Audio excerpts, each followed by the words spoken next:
Κυρίες και κύριοι, καλησπέρα σας. Όπως σας είχα προαναφέρει, βρισκόμαστε στην Πάφο, όπου σήμερα σε μια ηλιόλουστη ημέρα έχω την χαρά και την τιμή να βρίσκομαι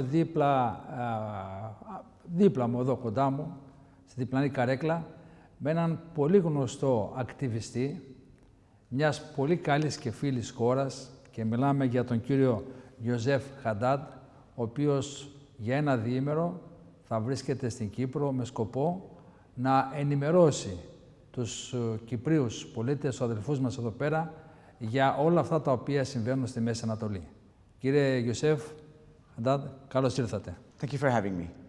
Δική μου η τιμή, και θα ήθελα, ξεκινώντας την σημερινή μας συνέντευξη, να πείτε στον κόσμο που μας ακούει στην Ελλάδα, την Κύπρο και στον Ελληνισμό, ποιος είστε. Well, my name is Γιούσεφ Χαντάντ, as you've already mentioned. I'm an Arab Israeli Christian from Nazareth. Nazareth is one of the largest Arab cities in the land of Israel. And today I am a journalist and a social activist working to bridge gaps between Jews and Arabs in Israel and integrate the Israeli Arab society into the Israeli society, and also tell the truth about the world when it comes to the land of Israel and the state of Israel. Χαίρομαι που είσαι από την Ναζαρέτ, μια ιστορική πόλη και ειδικά για εμάς τους χριστιανούς. Και θέλω να σε ρωτήσω, αφού πρώτα σε συγχαρώ για την δράση σου, η οποία είναι πάρα πολύ γνωστή, και πραγματικά χαίρομαι που έχω απέναντί μου έναν τέτοιον δυναμικό άνθρωπο όπως είσαι εσύ, Γιούσεφ.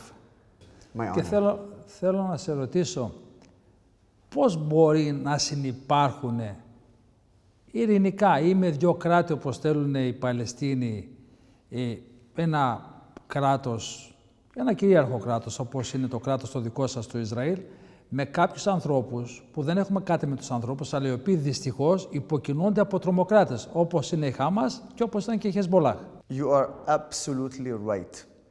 Because we don't have a problem with the Palestinian that lives in Gaza or lives in Judea and Samaria. We have problems with the leaders, the terrorists who lead those people and educate them to terrorism. Now, the problem is the education. If you go to Gaza, you will see 2 million people educated to hate and destroy Israel from age 4 to age 18. This is what they are taught. Now, I was in Gaza a few months ago. Every house I was in, they had a map of Israel, all of it from the river to the sea, as Palestine. There is no place for Israel, only Palestine. How can you live in peace with people who say you don't exist? Σύμφωνα με αυτά που μου λες, καταλαβαίνω ότι η συνύπαρξη των δύο λαών, του φίλου για μένα και για όλον τον ελληνισμό, Ισραήλ, λαό του Ισραήλ, πανάρχαιος λαός, και των φίλων Παλαιστινίων μας, είναι πάρα πολύ δύσκολη η συνύπαρξη, εκτός και από ό,τι καταλαβαίνω αλλάξει η εκπαίδευση αυτών των ανθρώπων και αποδεχτούν τη συνύπαρξη και την αναγνώριση του κράτους σας. Of course it has to change. You start from education. When a Palestinian kid in Gaza from age 4 is taught to hate Jews, to hate Israelis, is taught to kill Israelis, to destroy Israel, and then you arrive to the age of 6 and 7, and then you go to the Hamas terror camp as a kid. It's crazy. And then at the age of 18, you've already educated yourself to become a terrorist or a terror supporter. And the thing is that it's not the two sides. The Israeli people fought for peace. The Israeli people and even governments, they wanted peace. But it's time after time, the Palestinians rejected this. You know why? Because it's not about having a Palestinian state. It's about not having an Israeli state. One last thing. Jews and Arabs, they coexist. They live together in Israel. You have 2 million Arabs. I am one of them. 8 million Jews. My friends are Jews. My friends are Muslims. My friends are Christians. My friends are Druze. We live together. We coexist together. So it's happening.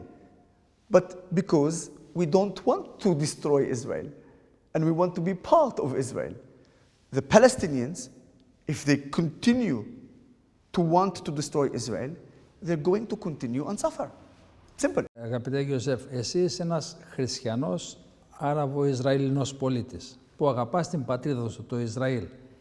Είχες φίλους στην Παλαιστίνη πριν τον πόλεμο και τι σου λέγαν αυτοί και μετά την εισβολή, την απαράδεκτη με τον θάνατο 1.200 ανθρώπων μέσα στη χώρα σας, από τη Χαμάς, με τους βιασμούς, τους σκοτωμούς. Τι σου λέγαν αυτοί οι φίλοι σου αν είχες στην Παλαιστίνη μέσα? In Israel, the majority of Muslims condemn the 7th of October, blame Hamas, and some even fighting with the IDF in Gaza. It's very important to clear something. The Muslims in Israel are Arab Muslims Israeli, not Arab Muslim Palestinians. Okay? Okay. Arab Muslims Israeli, Arab Christian Israeli, and there are also Arab Druze from the Druze community, yes. Israeli. Totally different. 2 million Arab Israelis, and then you have 2 million Palestinians in Gaza, and about 3 million Palestinians in Judea and Samaria. They are not part of my community. In fact, the Arab Muslims and the Arab Christians and the Druze, with the Jews, we fight the terrorists from the Palestinian, whether it's the Judea and Samaria or in Gaza. And I want to give you 2 stories from the 7th of October about 2 heroes. The first one is Awad Darawshi. Awad Darawshi is an Arab Muslim paramedic. He was on the 7th of October in the Nova Party. He, as a paramedic, he was saving Jewish Israeli life from Hamas shooting them. His friends told him, "You have to run. You have to run. Hamas is here." He said, "No, I have to stay and save life." Bravo. So, you have an Arab Muslim refused to leave to save the life of a Jewish Israeli. But you know what happened?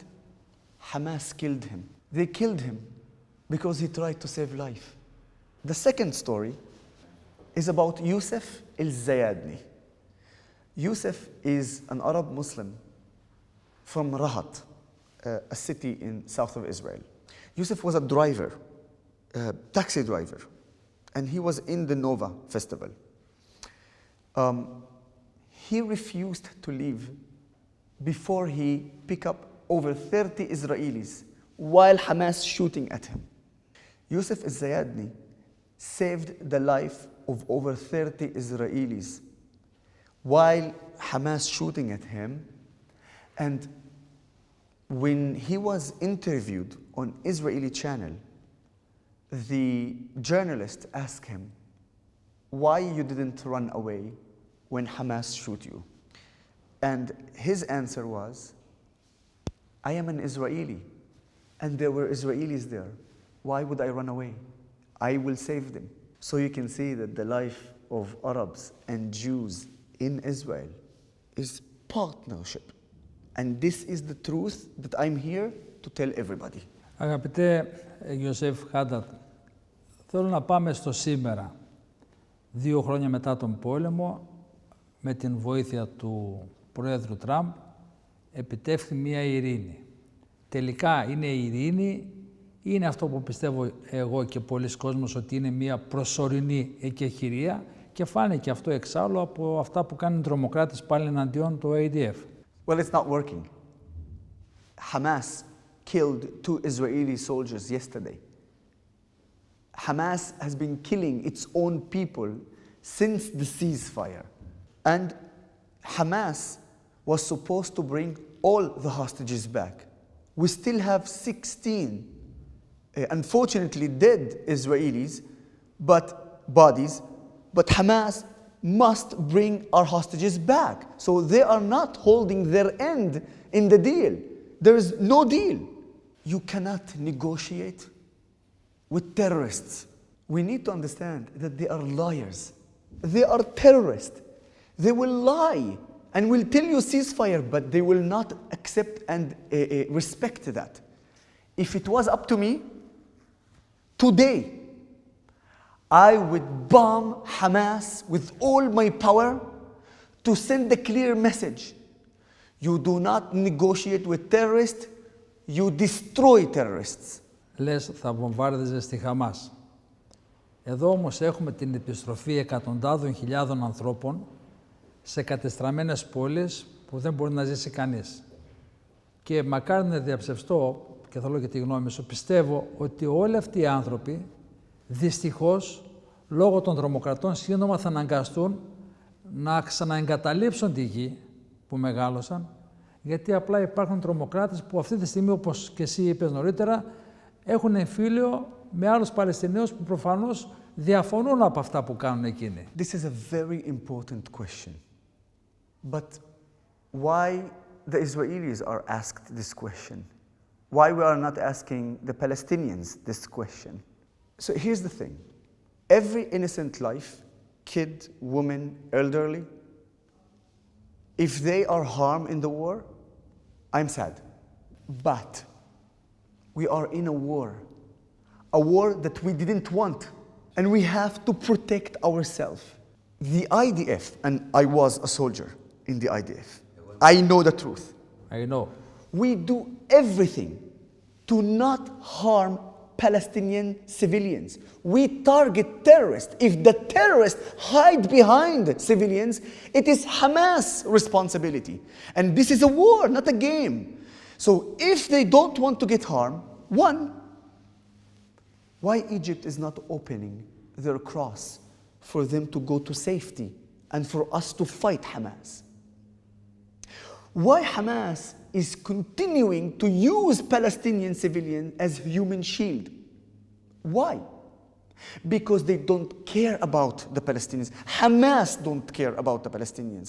Hamas don't care about the civilians. We care about the Palestinians more than Hamas care about the Palestinians. But this is war for our security, for our existence. So, yes, today if we bomb Hamas, unfortunately, civilians will get hurt. We don't want that. So, the solution is simple. Hamas out, no weapon, not even one single civilian will get hurt. Γιούσεφ, αγαπητέ φίλε, να έρθουμε στην πραγματικότητα. Τι λέει η πραγματικότητα? Ότι είναι πολύ δύσκολο να συνυπάρξουν οι δύο λαοί.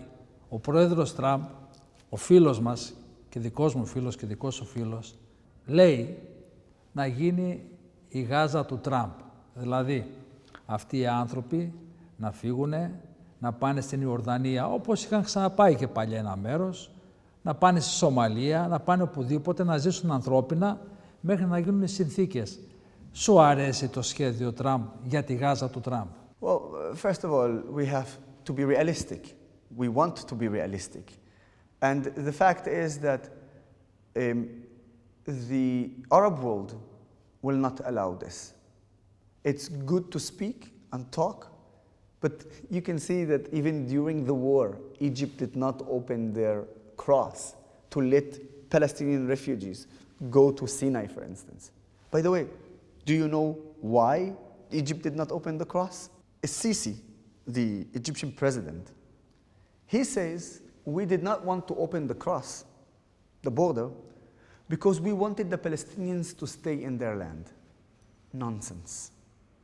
Every Egyptian on social media said the truth.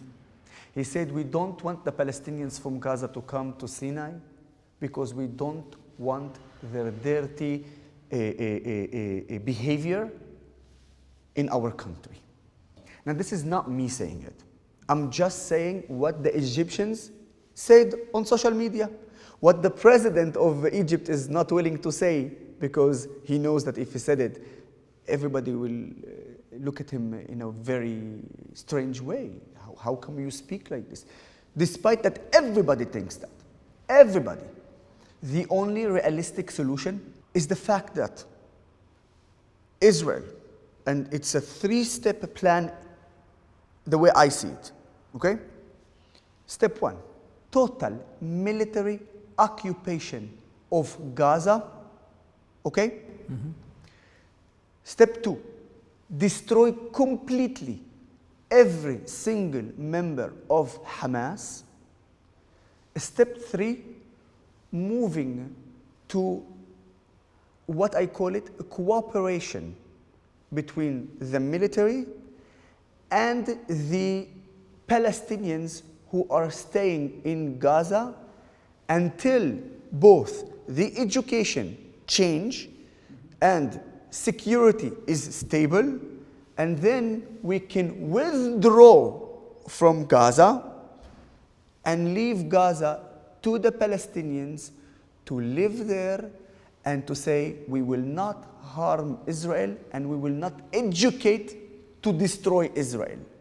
If they do that, they will live in peace and then can build as much buildings as he wants in Gaza.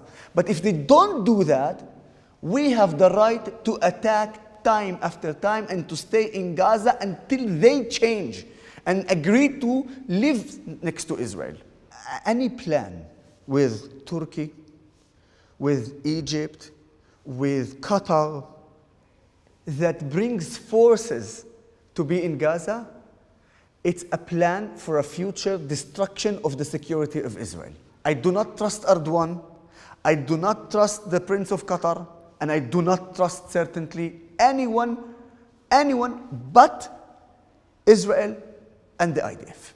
Όλα αυτά που λες είναι σωστά, αλλά πιστεύεις εσύ ότι τη στιγμή που οι Παλαιστίνοι κάνουν 6, 7, 8 και 10 παιδιά το ζευγάρι και εσείς ως λαός νομίζω ότι είστε 2-3 παιδιά.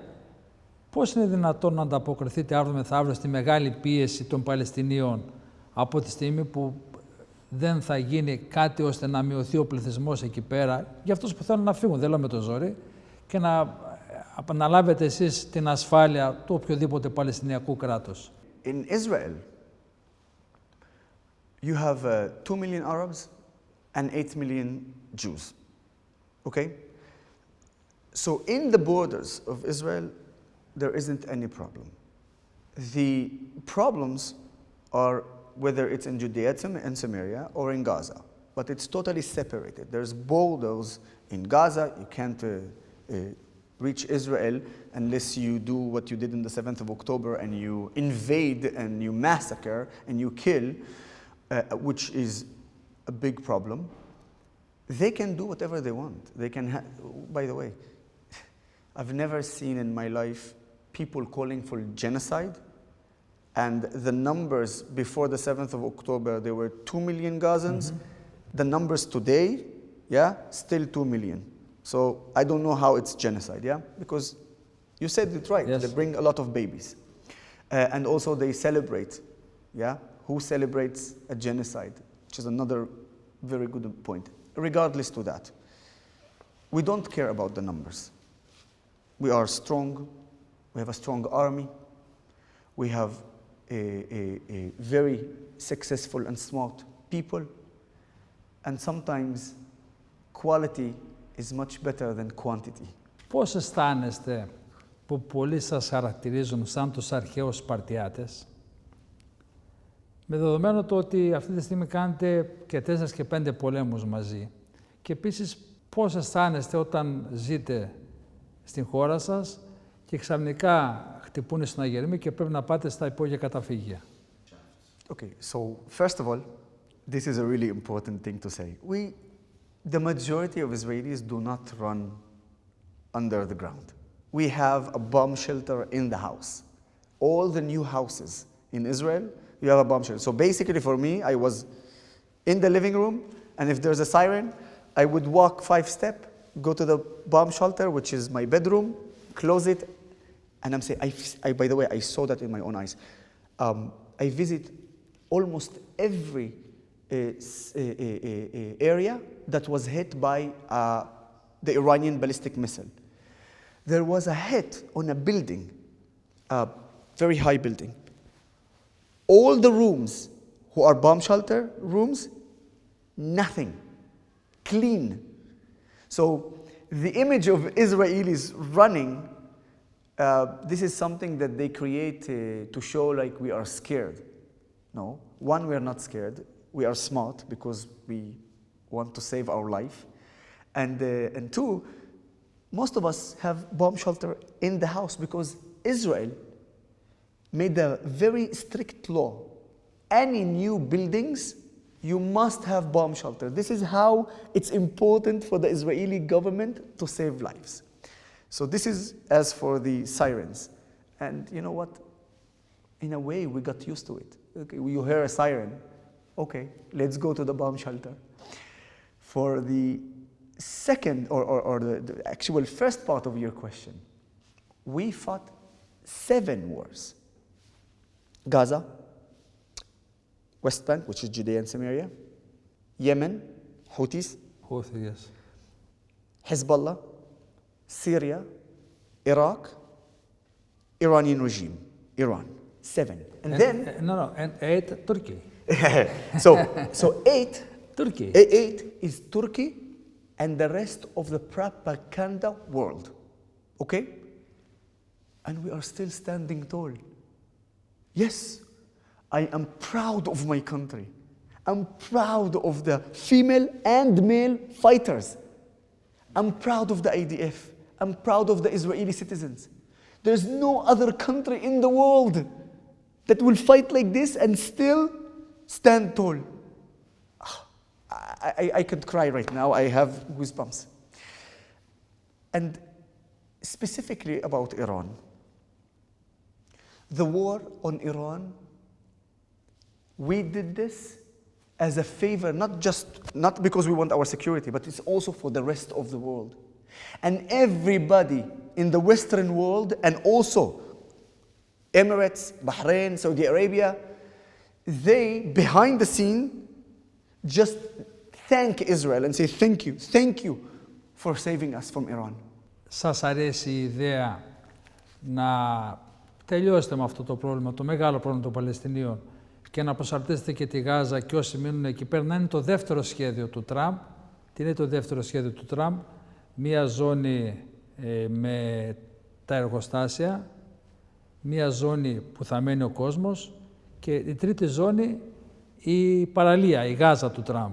Well, how about first destroy the terror tunnels under the ground, and then we start talking about hotels and factories and residents. Yes, yes. Look, you know, I really respect President Trump. He did so much. No President, King Trump. King Trump. Look, I really respect Trump. I think he did a lot to the Israeli people and the state of Israel. But we always talk about being realistic. Mm-hmm. And if you speak with Trump one-on-one, not on Twitter, you will see that it's completely different. He knows it's not realistic. And even if it is, we are talking about 20, 30 years from now. So what are we going to do for 20, 30 years?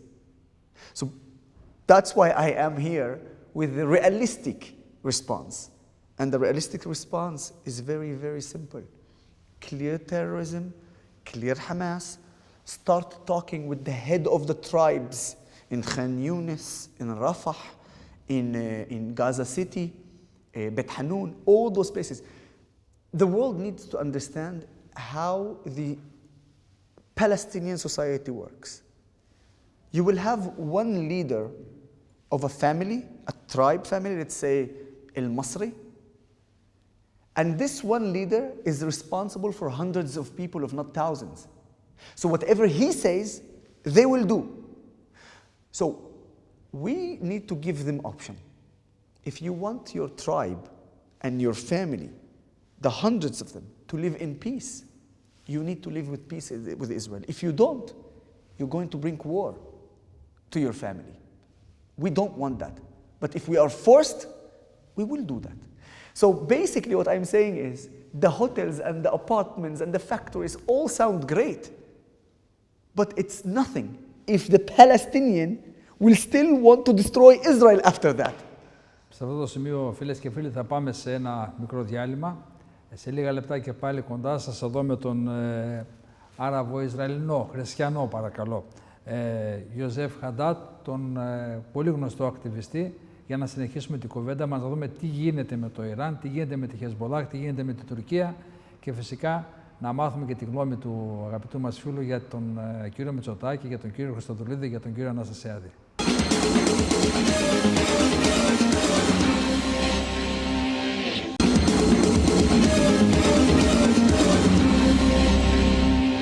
Κυρίες και κύριοι, επανερχόμαστε εδώ. Είμαστε εδώ στην πανέμορφη Πάφο, σε μια καλοκαιρινή ημέρα.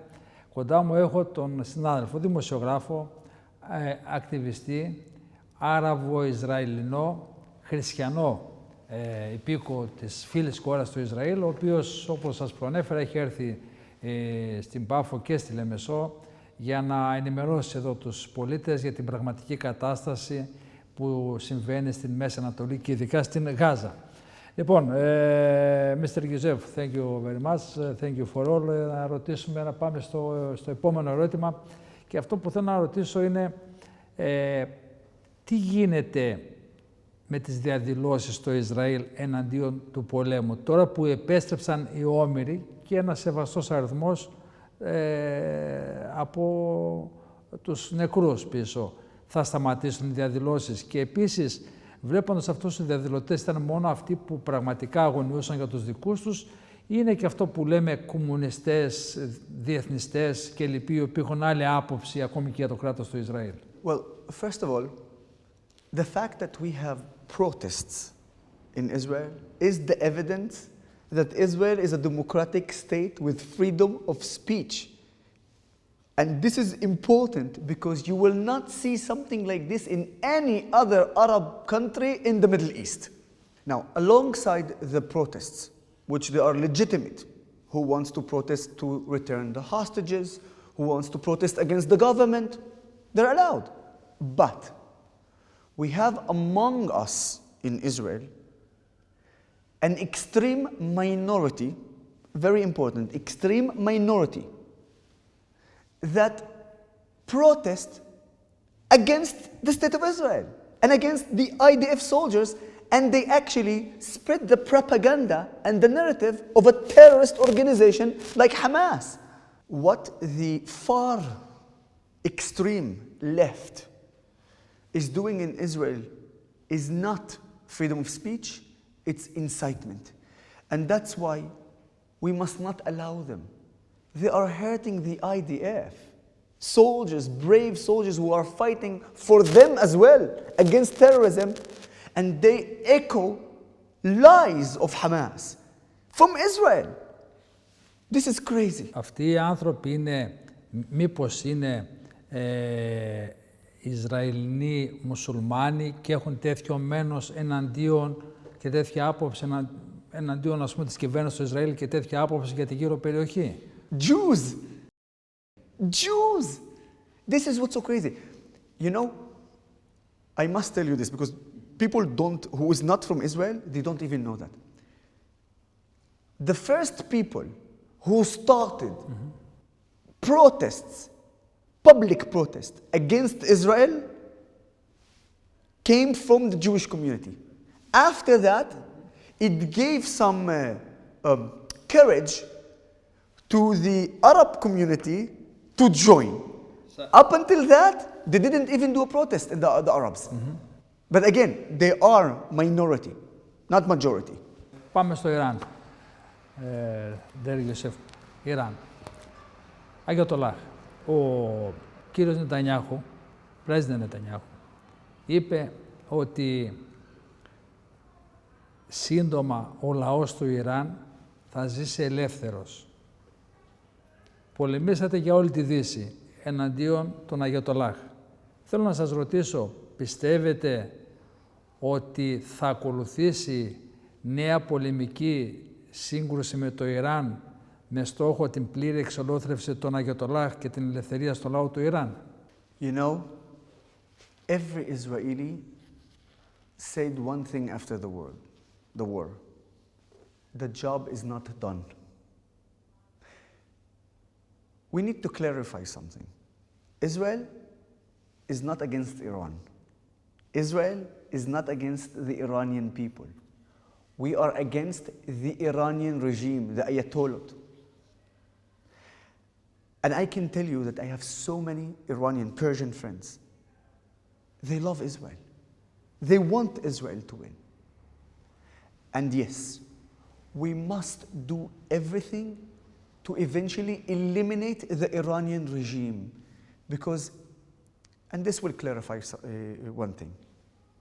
The second there was a ceasefire between the Iranian regime and Israel, the Iranian regime said, okay, we will now work again to have a nuclear bomb to kill and destroy Israel. We should not wait. We should destroy the Iranian regime first. The destruction of the Iranian regime is not only good for Israel, but it is amazing for the Iranian people because they will be free from this terrorist regime. So you have a win-win here for the Israeli people and win for the Iranian people. And inshallah, if this happens, we will see a direct flight from Tel Aviv to Tehran and Tehran to Tel Aviv. Η απάντηση δόθηκε πριν να ελευθερωθεί ο λαός του Ιράν. Πάμε στη Συρία. Εκεί υπάρχει ο τζιχαντιστής, Ισλαμιστής, Τζολάνι. Και μπράβο σας που δεν τον αναγνωρίζετε. Μπράβο σας. Ο άνθρωπος αυτός όμως είναι τζιχαντιστής, έστω και αν φόρεσε γραβάτα. Είναι Ισλαμιστής και είναι δολοφόνος. Και θέλω να σας ρωτήσω, θα επιτρέψετε να κυβερνάει ένας τζιχαντιστής στη Συρία, θα προστατεύσετε τους Δρούζους, τους χριστιανούς που είναι εκεί και επίσης τι θα κάνετε με τους Τούρκους που κάνουν κάθε λίγο και λιγάκι βάσεις μέσα στη Συρία. Θα εξακολουθήσετε να τους καταστρέφετε τις βάσεις μόλις τις ολοκληρώνουν? It's very dangerous. Al-Julani is ISIS. ISIS, yes. I call it a terrorist in a suit. I'm very, very worried about this. I'm worried about this because we are seeing what Al-Julani and the Al-Julani force did to Christians in Syria, to Druze in Sweden. And the fact that forces from Turkey are now entering. So we finished the Iranians' occupation in Syria, and now we're going to have Turkey occupation in Syria. Look, Israel must ensure the security of all its citizens, and of course the north border of Israel. We have to maintain our force in the key point of southern Syria, north of Israel. And we have to inform the Syrian ISIS president and the Syrian people. We will not tolerate any security leaks against us. And any attack or even thinking of attack, Israel must go full on power. Now, he is the Syrian president. I can't have any control with that. And we have to live with that. But our job as Israel is to send a clear message to Turkey, to send a clear message to Syria, and of course to the world, especially the Western world. If Syrians are going to plan to attack us and to try to attack Israeli civilians, we will go on full force. And there is a sentence says, it's usually in Hebrew, kabdehu v'chashdehu, which means respect him, but always be prepared for the worst. I say, don't respect. Always be prepared for the worst. Because I don't want to respect terrorists. Never. I want terrorists to be scared of me. Because when they're scared of me, they respect me. This is the Middle East. So, Israel must always be prepared for an attack from Syria, certainly from the terror supporter that his name is Erdogan. Η πραγματικότητα λέει ότι ο Ζολάνι, Άισις Ζολάνι, σκοτώνει χριστιανούς, βιάζει κόσμο, προσπαθεί να σκοτώσει τους Δρούζους και ότι ο μόνος που μπορεί να εγγυηθεί την ασφάλεια των ανθρώπων είναι το Ισραήλ.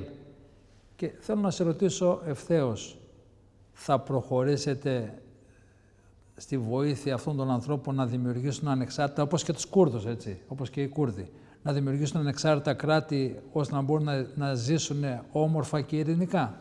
So, regarding they having their own state, look, I don't really know the exact answer for that. What I can tell you is that Israel is doing absolutely everything to ensure the safety of others, not even our people. And this is itself are the fact that we are fighting on the right side of the history. Because when ISIS al-Julani attacks the Christians and attacks the Druze in Sweden, it was Israel that came to help the Druze community in the Sweden. And it's very important to understand. Again, I don't know what will happen in the future for the Christians in Syria and for the Druze in Syria. But I can promise you that it's already happening in terms of protecting them. We did that when al-Julani force, ISIS force, attacked Druze. We sent weapons. We sent even the army, the IDF, to fight. And what's so amazing about this, and this is something that not a lot of people know, it made the Druze community in the Golan Heights in Israel way more patriotic towards Israel and happy to have the Israeli identity, because Israel was the only state in the world that defended them and defended their brothers in Sweden. So we will continue and do that for the safety of the minorities in Syria, and of course, first of all, for our safety, the Israelis on the north side of Israel.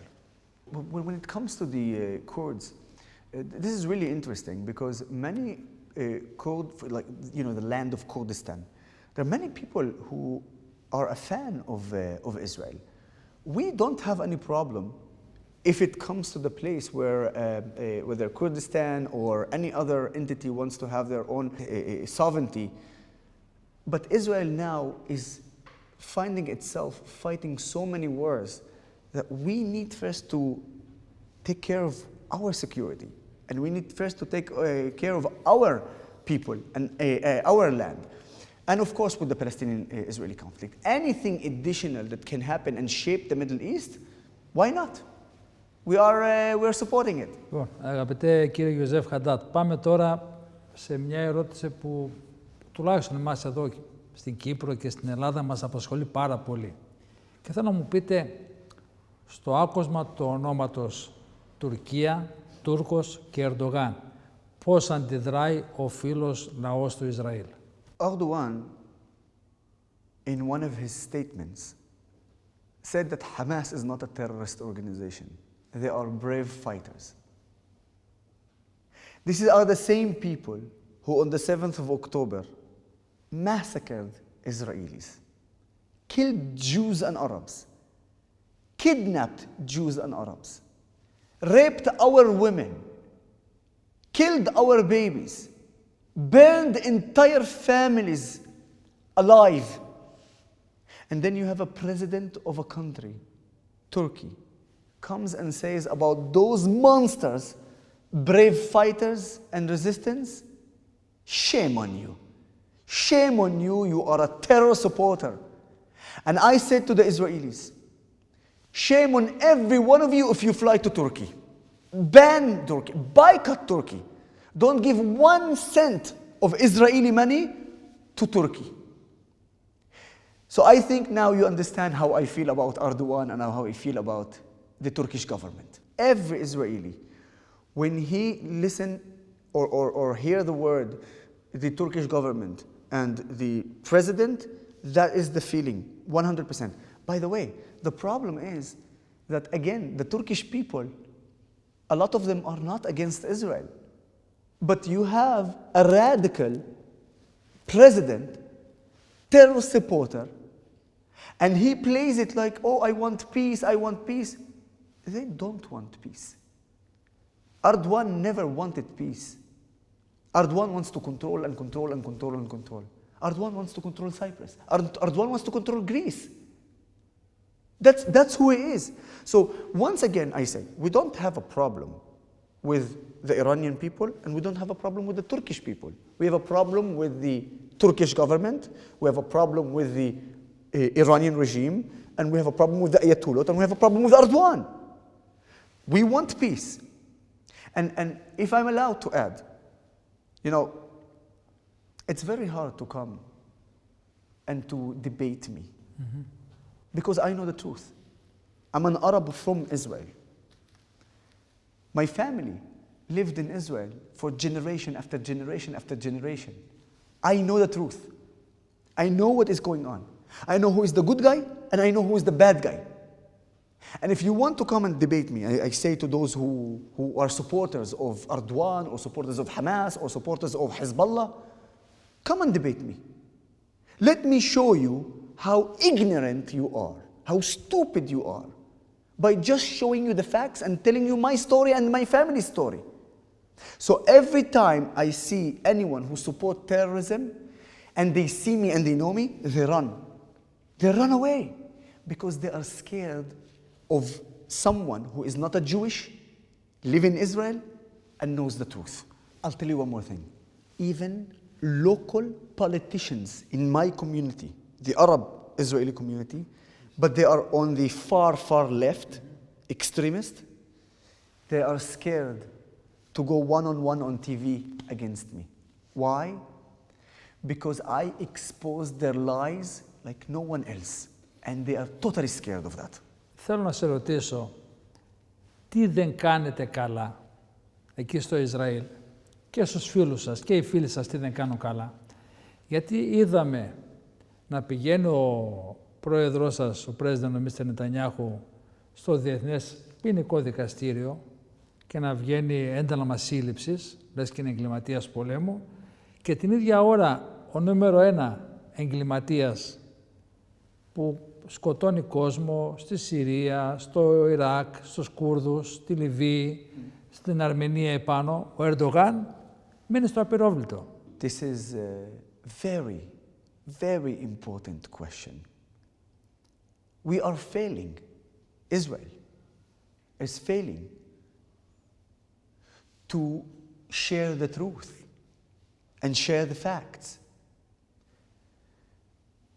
You know hypocrisy? The world has become hypocrite. Because you say, and you're right, you have leaders like Erdogan, like the Ayatollah, leaders like in Sudan, and in other places where you have massacres every day. Massacres. Human violations of the rights of their elementary needs. Yet nobody says anything. Bashar al-Assad kills 500,000 Syrians, not even a single protest on the street. Yemen and Saudi Arabia bomb each other, not even a single protest on the street. Nobody is speaking something. Boko Haram kills in mass. Christian in Nigeria being killed every day. Hunger in Africa is going crazy. No protests, no trials, no judges, no international court, no nothing, no war crimes, no nothing. You know, I say, if you are a country, people who are having problems, and you want the world to notice you, blame Israel. Simple. Blame Israel. Πάμε τώρα στο επόμενο, αγαπητέ Ιωσήφ. Ιωσήφ. Ιωσήφ. Πάμε στην επόμενη ερώτηση.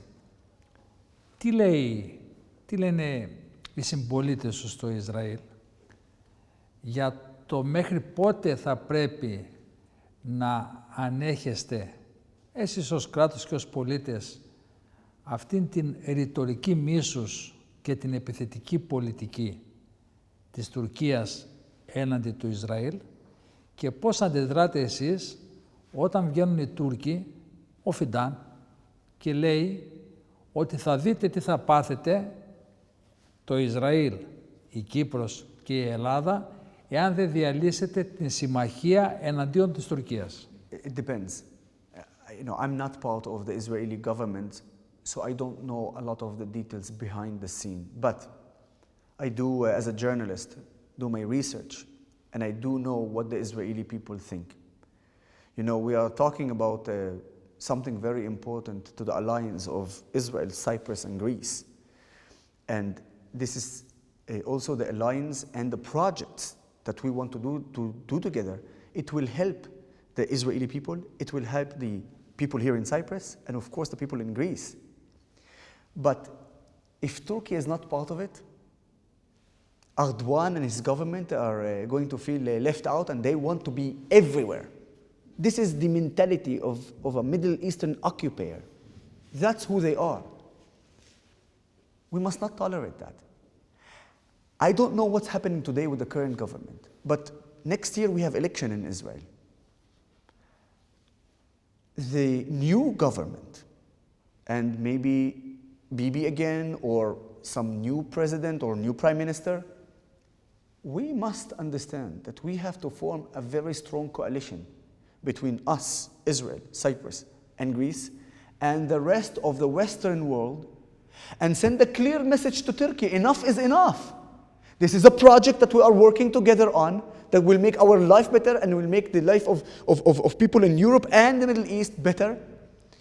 Stop. And if you don't stop, you are going to harm yourself. We need to start acting also with force against people who want to enforce themselves on us. Enough being scared. Enough being the weak in this. If Erdogan wants to threat Israel, if Erdogan wants to threat Cyprus, if Erdogan wants to threat Greece, then Greece, Cyprus, and Israel should threat Erdogan. Point. This is the Middle East. So my message to the Greek government and to the government here in Cyprus, and of course to my government, next election, make sure that in your agenda is a very clear message to the government in Turkey, especially to Erdogan: enough. Το είπες και πριν ότι ουσιαστικά βρισκόσαστε σε έναν πόλεμο με την Τουρκία, αυτή τη στιγμή γίνεται στη Συρία, όπου εσείς και καλά κάνετε, καταστρέφετε τις βάσεις των Τούρκων μέσα στη Συρία. Θέλω να σε ρωτήσω, ποια είναι η κόκκινη γραμμή για το Ισραήλ απέναντι στις προκλήσεις της Τουρκίας και αν εσείς, ο λαός, οι φίλοι σου που συζητάτε, λέτε ότι ξέρεις κάτι, η κόκκινη γραμμή για να κηρύξουμε τον πόλεμο στη Τουρκία και να προστατεύσουμε εκεί τις εθνότητες που καταπιέζονται από τον δικτάτορα Ερντογάν είναι αυτή. We don't want to see any Turkish troops on the border of Israel and Syria. Point. We cannot tolerate that. And that's why we must not also allow Turkish forces in Gaza. They're talking about it. That's nonsense. And in fact, Israeli people will fight the government if this happens. We must not allow. I don't know what will happen because they're talking about forces of maybe the Emirates, Saudi Arabia, and with some Turkish forces. We can't allow this. If the Israeli government allows such thing, this is a total failure and a breach in our security. We must not allow Erdogan's force to be in the borders in Gaza and in the borders of Syria. When it comes to the Israeli people, this is a red line you can't cross. Δύο ερωτήσεις ακόμη. Η πρώτη, αν γνωρίζεις τον Έλληνα Πρωθυπουργό, τον κύριο Μητσοτάκη, και ποια είναι η γνώμη σου γι' αυτό? He is a very big supporter of the state of Israel. We know that unfortunately you have local politicians who are on the far left, and we've seen because of their actions in some cities, Israelis were targeted, whether it was going down from the ship and being on the streets and the demonstrations that we saw. But in general, Greece has always been a close ally and friend of Israel, and we appreciate that. And I think the Greek people needs to understand how we love Greece. And in fact that this alliance made it possible for us also to keep Israelis flying from Israel to Greece, Greece to Israel. This is something that allowed us also to breathe, to get out and to come back. And we know also whether it is about the government's connections or the people connections, it is a very strong alliance. But that is where the biggest misconception comes. In Greece, unfortunately, you have a lot of Middle Eastern immigrants coming to Athens. I've seen it in my own eyes. Saloniki, other places in Greece. And they are the one who is leading all those protests against Israel. They are the one who is attacking Israelis. I've seen also on social media, people from Greece sending messages to the Israeli people, we love you. Don't listen to the immigrants who come and do that. And the minister, the Cyprus, Mr. Nicholas Christodoulidis? Oh, well, listen, it's the same thing if you can look at it. Cyprus was among the few countries, okay, that allowed us Israelis to come back on the 7th of October.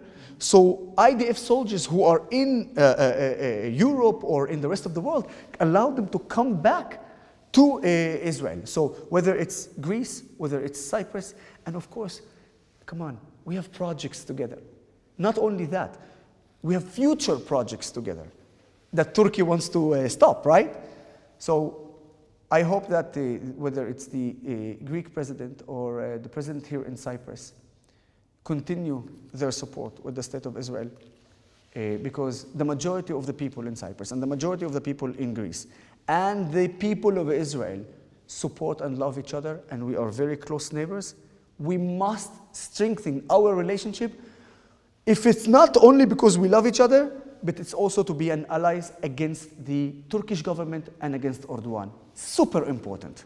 Έστω ότι εσύ και οι φίλοι σου, οι Ισραηλινοί, ζούσατε στην Κύπρο. Ήσασταν εδώ κάτοικοι της Κύπρου. Θα περιμένατε ποτέ 50 χρόνια για να εφαρμοστούν οι αποφάσεις του Οργανισμού Ηνωμένων Εθνών και να ελευθερωθεί η κατεχόμενη Κύπρος? 50 years. The UN is a corrupt organization, biased organization. When they established the United Nations, it came to do good things to the world. But this organization, who was corrupted, is only harming the world. I will talk about their resolutions even here towards Europe, Cyprus, Greece, and of course Israel. But just to give you an understanding of how corrupt is this organization and biased this organization, just look at the statistics. So you have countries like North Korea, Iran, you have countries like Syria, yeah, and other really bad, terrible countries in the world. And you have Israel. Do you know how many condemnation Israel got in the last few years? Over 130. Condemnation from the UN. If you gather all the rest of the world, it doesn't even come to 50 condemnations. What? One country, small country, gets over 100 condemnations. And if you combine the rest of the world problems, they don't even get to 50? Do you think this is fair? Just from these statistics, you understand that the UN is nothing. Nothing. So, any resolution to support Greece or to support Cyprus or the occupation on Cyprus, it says nothing. It means nothing. So, my message to anyone who listens to me, if you see any resolution of the UN, take that resolution, tear it, and throw it to the garbage because it means nothing. Σε αυτό το σημείο, φίλες και φίλοι, φτάσαμε στο τέλος της πολύ ενδιαφέρουσας συνέντευξης με τον συνάδελφο δημοσιογράφο και ακτιβιστή χριστιανό Αραβοϊσραηλινό πολίτη που έχει υπηρετήσει παρακαλώ και στους IDF και βέβαια ακούσαμε πράγματα από έναν άνθρωπο που ζει στο Ισραήλ και που αυτή τη στιγμή έχει έρθει στην Κύπρο για να ενημερώσει τον κόσμο για αυτά που πραγματικά συμβαίνουν στην Γάζα, σε αυτά που συμβαίνουν στο Ισραήλ. Thank you very much, φίλε Ιωσήφ. Thank you. Friend. Thank you very much. Thank you, really. Thank you for all. Thank you for all.